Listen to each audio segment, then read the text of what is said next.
Now to your health. From pain to fitness, there are all kinds of new breakthroughs on the horizon for 2018.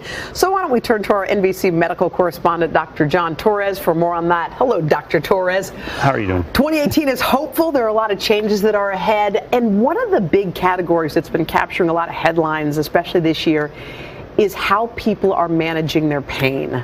And that, you think things are going to be different You're going to see a huge change because of the opioid epidemic we're having right now. Want to get that under control. So one of the first things you're going to notice is opioids last is going to be the new mantra that's going on. Oh. So essentially what's going to happen when you go to the emergency room, in the past we've kind of knee-jerk reacted and said, if you have pain, let me give you Percocet or Vicodin. Yeah. Now we're going to say that's the last thing we're going to do. We're going to try everything else first. It's going to be the last thing we give you. So are doctors all on board with that, or is it something that's going to take time to work its way into the system? Doctors are on board with it. Patients not yet, and so it's going to take a little bit of time because they're going to be asking for it. On top of that, you might notice also that you get a pain contract, whether you go to the emergency room or you go to your doctor, and you're going to sign a contract that's going to say, essentially, I understand if I get opioids, if I get Percocet or Vicodin, I'm only going to take what I get. I'm only going to get it from you as my doctor. I'm not going to ask for refills unless I need them, and I might undergo urine drug screening just to make sure. So you got to be an honest broker that exactly. way. All right, so another thing that we're looking forward to is a new like modern health membership.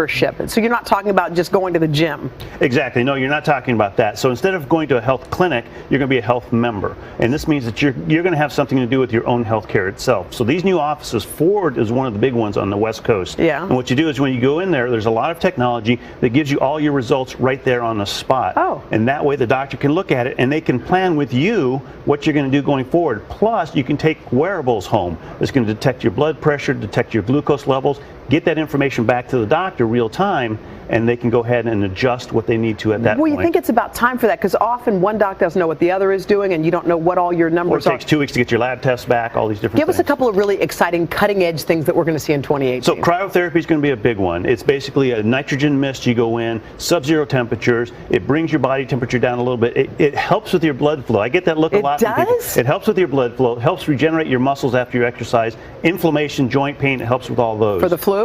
Not for the flu. No, but for the flu, you got something for the flu, right? For the flu as well. Universal flu vaccine is going to be tested next year, and then a microneedle patch. It's a Band-Aid patch you put on that doesn't hurt as much, because that's the big thing people fear with the flu vaccine. And there might actually be a tricorder coming out as well. There's a new competition called the Qualcomm. Yeah. In that competition, they came out with this tricorder-like device that hopefully can detect things without touching you. 2018 looks hopeful, Dr. Torres. It's going to be hopeful. It's going to be fantastic. It's going to be fun.